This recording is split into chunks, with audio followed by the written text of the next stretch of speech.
Hey everyone, as I promised, I have gone ahead and gotten a Quest 3.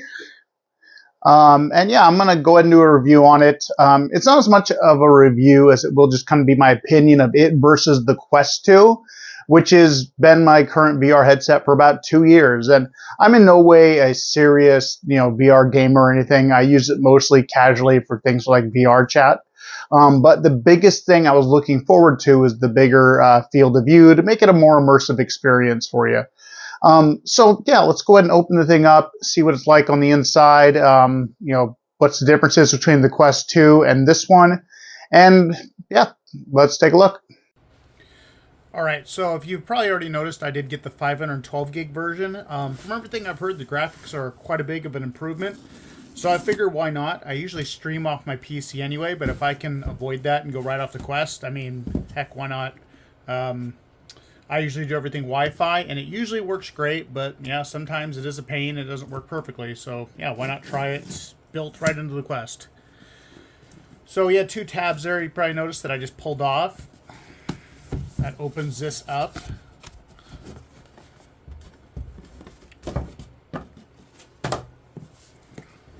All right, Quest 3 box. Oh, okay. So, first off, yeah, controllers are quite a bit different. I have my old Quest 2 ones right here.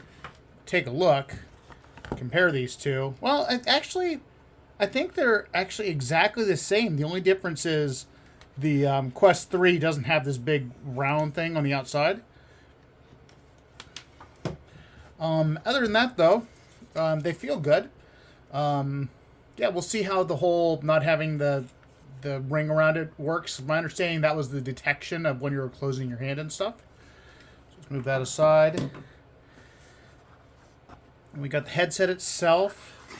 Right off the bat, let me get this off. There we go.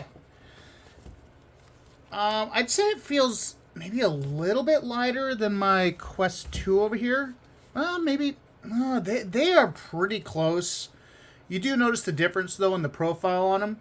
Like the Quest 3 here, it's much thinner right here opposed to the 2. You got this big bulky headset. But I wish I had a scale because I don't think there's a huge difference in weight on these. You got your downward, from what I read, your downward sensors now, so it can kind of do full body tracking. Your pass through for augmented reality and scanning your room and stuff. I have not had a chance to look at anything else. I understand there was, let's see. Yeah, now you have, I believe it's this button right here. This allows you to change your, oh yeah, it allows you can see it actually moving. Oops, sorry, I just lost my light there. But yeah, you can see this, when I slide this, you can actually see, you can kind of see it moving. The Quest 2, my light again, you had to literally just, basically stick your hand in here and move them manually. It wasn't a big deal, but I'm betting this allows for finer adjustment, just basically moving a dial. Just, yeah, it does look like there's more than just 3 positions or whatever it was. So that's probably going to be an improvement too. So looks like, well, let's see if they actually included a charger, since nobody does that anymore. Inside here, we have a regular wall wart charger. I don't know how many watts this is, or if it's a fast charger or anything. That would be nice. It doesn't look like it shows anything. Let's see. It is 18 watts, so this is not going to be very quick for charging.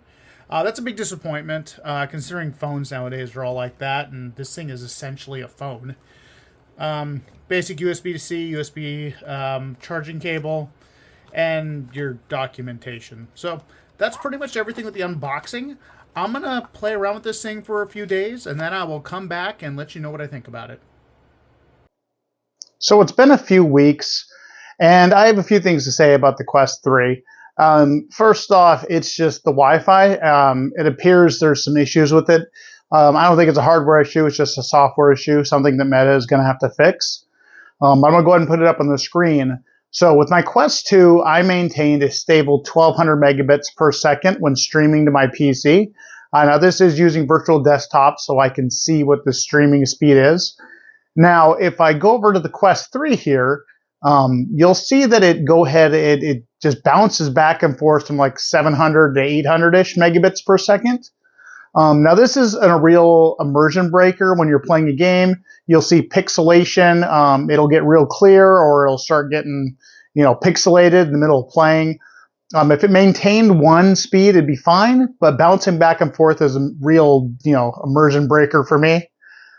So hopefully this gets fixed. I did look, around on the internet, and there are a few threads about people saying this is an issue that apparently has been, Meta is aware of, or the creators of Virtual Desktop are aware of. Personally, it didn't seem to matter if it was Virtual Desktop or if I was using the built-in streaming app through Meta, Airlink, I think it's called.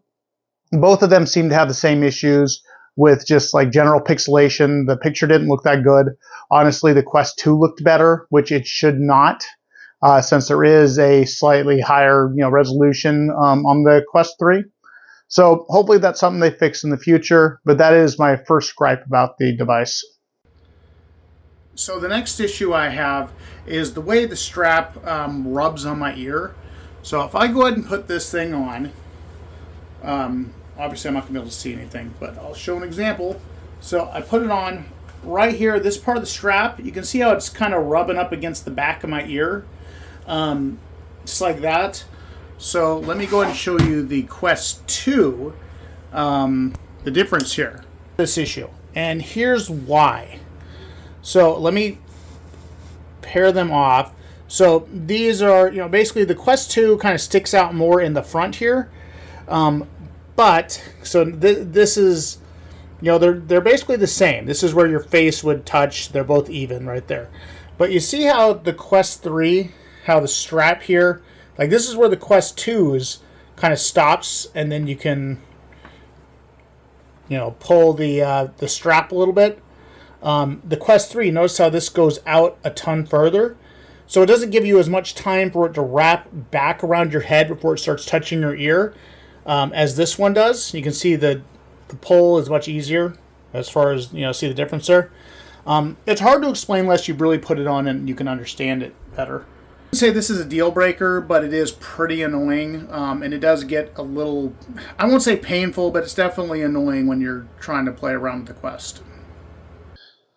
So those are my biggest complaints right now about the Quest, and I'm sure at least one of them, the Wi-Fi, can be addressed. The other one, I don't know how they would fix that besides an aftermarket strap. So let's talk about the positives. Obviously, there is a better field of view. I believe it's about 15%. And I won't say it's a huge game changer, but it's definitely there. Something I would have liked to have seen is if they took and improved like right down in the nose area, because it's still, just like the Quest 2 here, it's still easy to look down and see a lot, outside of it. So another immersion breaking thing. Other than that, though, you got the AR, which is a pretty cool feature. It's not really used much right now. You can see on the screen a little bit. I did play around with it, but they're going to need to put out more software for it before it's something that's really worth buying a Quest for. If you're looking for AR right now, the Quest 3 is not worth it because there's just not enough out there.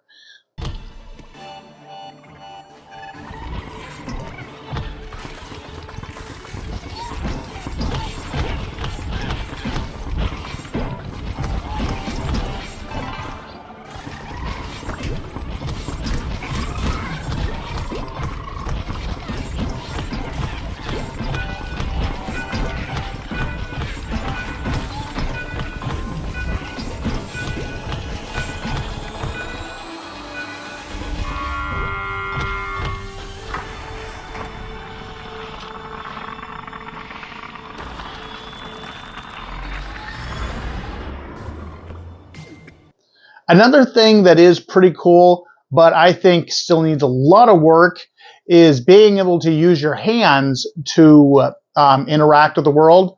So you basically don't need your, your controllers to do things. But this is dependent upon the game and everything. And some of the things I tried, it was very picky with trying to like move around and stuff. Because how do you move without having a controller with a joystick? To tell you, it's not fun. You have to use things like pinch and zoom side to side while pinching. I guess it can work. It takes some time to get used to, and it can be very temperamental. I did not enjoy it. And I'll go ahead and put up some footage right here of me cussing and screaming and getting angry at it. All right, so I want to show you guys the hand tracking. It's a cool feature, but I do not think it's implemented very well. I was just cussing and yelling trying to do this a minute ago. So let's try this again. Things like this is very good. Like I can grab something, it works well. So I do that. Let's go ahead and click the button. Like this is all good so far. But when you're gonna start having to use gestures to move around, it's complete garbage. So I've already done this. Come on, let me move forward.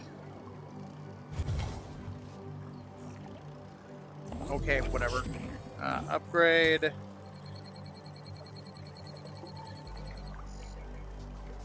Yeah, see this snap turn? Okay, so first we're going to do pinch to move forward. First off, you can see I'm having a hard time actually even targeting it because, dude, yeah, this is horrible. Like, I don't know what it's trying. There we go. Okay. So once again, you can't see the dot, so where I'm supposed to be aiming this, yeah, where is it? There, I saw it for a second. Oh, there it is again. Okay, there we go again. Now this gesture thing to turn left or right. So you follow the directions what it says. Hold your hand sideways. Okay, I guess this is sideways. I don't know what they mean by sideways. Okay, I guess like that. Now, yeah, there we go. Okay. So it's like grab and pull really quick. If you don't do it, if you do it too slow, okay, I guess it's going to work now, but it just seems like it's very picky. Like, see, I'm doing the snap thing. I'm trying to move. It's not working. Yeah, I don't know what it's... There. Oh, my God. Here, I'll just turn myself.